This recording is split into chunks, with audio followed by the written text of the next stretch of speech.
email when you can rejoin the meeting. The business for consideration today is of a quasi-judicial nature, and members are reminded that if you leave the meeting during consideration of any item, you will not be permitted to participate in that item or any vote when you return.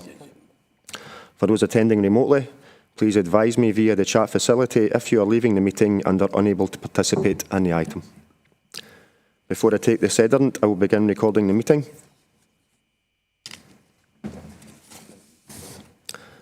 I will now take the sediment for this meeting of the Planning Local Review Body held on the 31st of March 2025.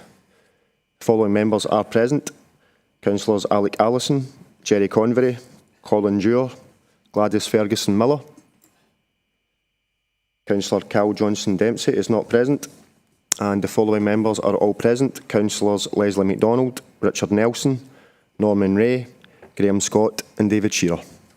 Thank you, and I'll pass you back to the Chair for today's business. Thank you very much, Stuart. We'll just move into today's business. As agenda item number 1, is any declarations of interest? You can please indicate now. There are no declarations of interest. Agenda item number 2 is the minutes of the previous meeting. These are on pages 5 to 8. I will move these as appropriate, and I'll second them, Chair. Thank you. All agreed. Agenda item number 3 then is review of case in respect of planning application P231571 for erection of new dwelling and garden ground and roof extension to existing house to form a 2-storey dwelling and associated access arrangements at 44 John Street in Blantyre. These are on pages 9 to 82. The item before us today is a notice of review from Robson Turner. The applicant is asking the PLRB to review the planning officer determination to refuse an application for the erection of a new dwelling and garden ground and a roof extension to an existing house to form a 2-storey dwelling and associated access arrangements at 44 John Street in Blantyre. Details of the proposals, the officer's report of handling and the information submitted by the applicant are provided in the papers that have been distributed to members as on pages 9 to 82. The first point of the PLRB to consider then is to decide on how to proceed with this review. The applicant has indicated that they consider the review can be determined on the basis of the information provided by them and other parties without any further procedures.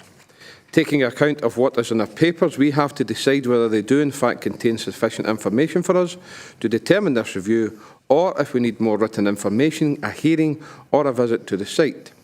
I think that all the information we have, plus the detailed photographs we have of the site, provide us with all we need to consider this review.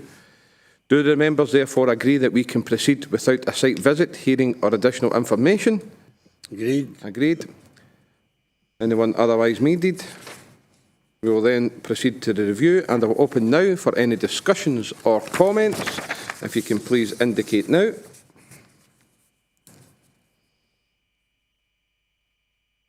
Councillor David Shearer, please.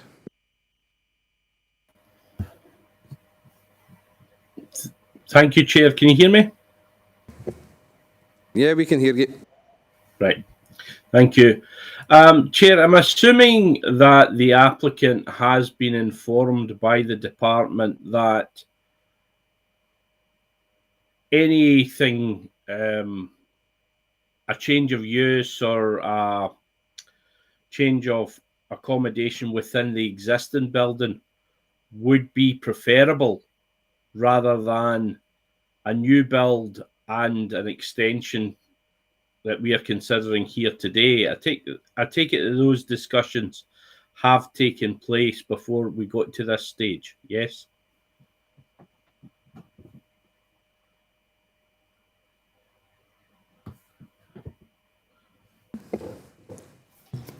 Councillor Shearer, just give me a second. I'm going to ask Tony just to come in, but we're having a wee bit of technical issues, so just give me a wee second, please.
We seem to be having a bit of technical difficulty.